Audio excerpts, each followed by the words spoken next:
রাজ্যের কৃষক ও চাষীদের স্বার্থে সারা ভারত কৃষক সভা রাজ্যের মুখ্য সচিবের দ্বারস্থ হন এবং তারপর সাংবাদিক সম্মেলনে বিস্তৃত তারা বিষয়গুলো তুলে ধরেন। পবিত্র কর সহ অন্যান্যরা সাংবাদিক সম্মেলনে মিলিত হয়ে বেশ কয়েকটি বিষয়ে সরকারের কাছে বা মুখ্য সচিবের কাছে কি প্রস্তাব দেওয়া হয়েছিল তার প্রেক্ষিতে কথা বলেন। আপনারা প্রত্যেকে জানেন, এই ভয়াবহ বন্যা পরিস্থিতিতে রাজ্যের বেশ কয়েকটি জায়গায় কৃষি অঞ্চলগুলোতে ব্যাপক ক্ষতি হয়েছে। চাষিরা, কৃষকরা দারুণভাবে ক্ষতির সম্মুখীন হয়েছেন।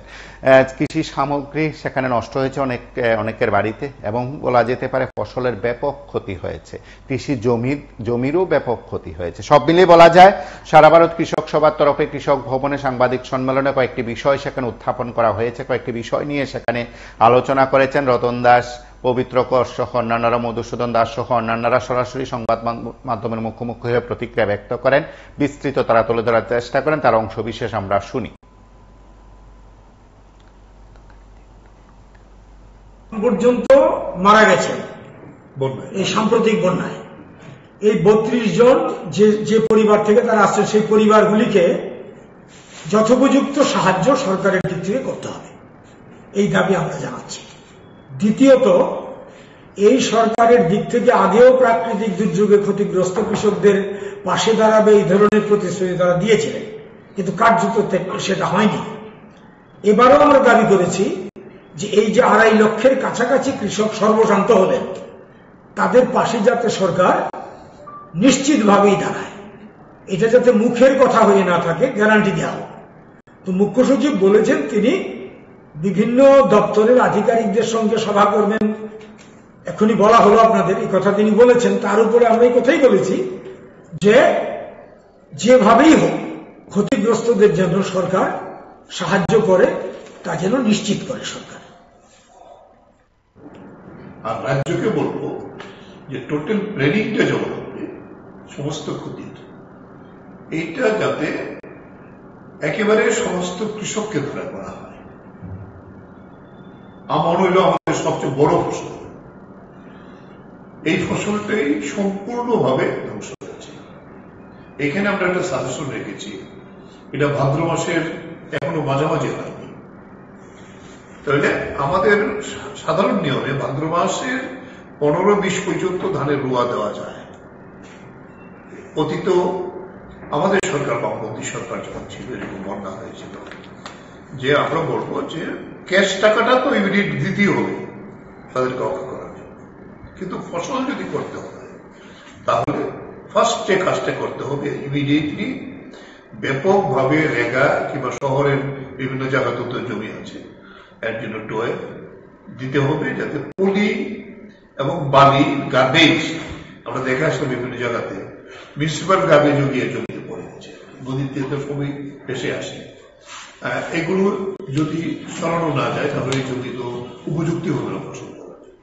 এটা ইমিডিয়েটলি টেক আপ করতে হবে যাতে করে এটা করা যায়। দ্বিতীয় হলো সঙ্গে সঙ্গে চারা উৎপাদন করা।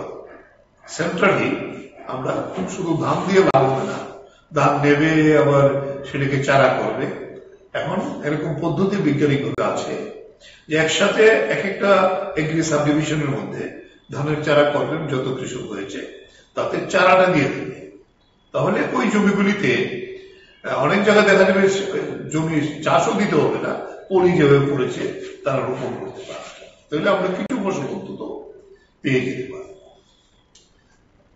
দ্বিতীয় হলো সবজির একটা ব্যাপক ক্ষতি হয়েছে, হাহাকার বাজারে এখনই শুরু হয়ে গেছে। মরিচের কেজি তো প্রায় 400 টাকার উপরে উঠে গিয়েছিল, যদিও এখন একটু কমেছে, হয়তো বাইরের আমদানি থাকার ফলে সেই জায়গায় দাঁড়িয়ে সবজির বীজের থেকেও বড় কথা হইব হর্টিকালচার ডিপার্টমেন্ট যদি উদ্যোগ নেয়, তাহলে বিভিন্ন জায়গাতে এখন কফির সিজন, বেগুন, তারপরে হলো আমাদের এই যে সিজন এখন আছে মরিচ, এগুলো চারা তৈরি করে কৃষকদের কাছে বিক্রি করা। এবং টিলার যারা, তারা তো বন্যা সেই বাইক, কিন্তু বৃষ্টিতে সব জমি নষ্ট হয়ে গেল সমস্ত। এই আমি মর্জনার তাদের সঙ্গে কথা বললাম যে সব পেট চেপে লাগে, সমস্ত জমি নষ্ট হয়েছে। তেলিয়ামুড়া কালকে আমাদের প্রতিনিধি ছিলেন, ও বলেছে সমস্ত সবজি প্রায় শেষ, সবজি আর বাজারে উঠবেই না, এমন অবস্থা। তাই এটি তাড়াতাড়ি সেখানে যদি ফিরিয়ে আনতে, এরপরে যেটা হয়েছে আর সবচেয়ে সবচেয়ে বড় ক্ষতি হয়েছে মাছের।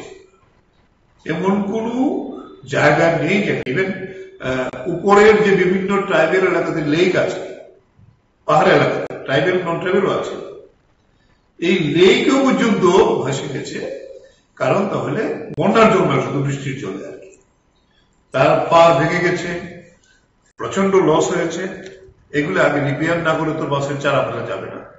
ইমিডিয়েটলি আমাদের রাজ্যে যদি চারা না থাকে, বাইরের রাজ্য থেকে মাছের চারা এনে সেটা দেওয়ার ব্যবস্থা করতে হবে। এরপরে যেটা আসছে সেগুলো গবাদি পশু, গরু, মুরগি, শূকর, তারপরে এগুলি যারা আছে আর কি, তার খাদ্য প্রায় নেই বলতে হবে। তাই ফডার, পশু খাদ্য, শূকরের খাদ্য আলাদা আছে, পোল্ট্রির জন্য আলাদা খাদ্য আছে। পোল্ট্রিও অনেক কৃষক আমাদের বলেছে তাদের পোল্ট্রির আর কোনো ধ্বংসাবশেষ নেই, এই জায়গাতে দাঁড়িয়ে গেছে আর কি। চিক্স দেওয়া, তার পিগলেট দেওয়া, গরু ক্ষতিগ্রস্ত হয়েছে, কিছু গরু বেশিও কিছু আছে আর কি পূরণ করা, এই বিষয়টি। এরপরে যে বিষয়টা আছে গবাদি পশু নিয়ে, আমরা বলবো ইমিডিয়েটলি বন্যার পরে যা হয়, মানুষের যেমন রোগ হয় ব্যাপকভাবে স্বাস্থ্য দপ্তরকে রাখতে হবে। এবং ভ্যাকসিনেশনটা যেটা গরু, ছাগল এবং যে শূকর, মুরগি, তার ব্যাপকভাবে ভ্যাকসিনেশন করতে হবে। আক্রান্ত ছাড়াও এইভাবেই যাতে এই বিষয়গুলো সেখানে করা যায়। এরপরে যে বিষয়টা আমরা নিয়ে এসেছি সেটি হল যে সেখানে জমি আছে, তার তো ফসলের সব নষ্ট হয়েছে, তাকে একটা বড় ধরনের আর্থিক প্যাকেজ দিতে হবে। কারণ এখন তার জুম করা সম্ভব, আর্থিক প্যাকেজ না দিলে অনাহার সেখানে শেষ হয়ে যাবে। এই ব্যাপারটাও নিয়ে এসেছি।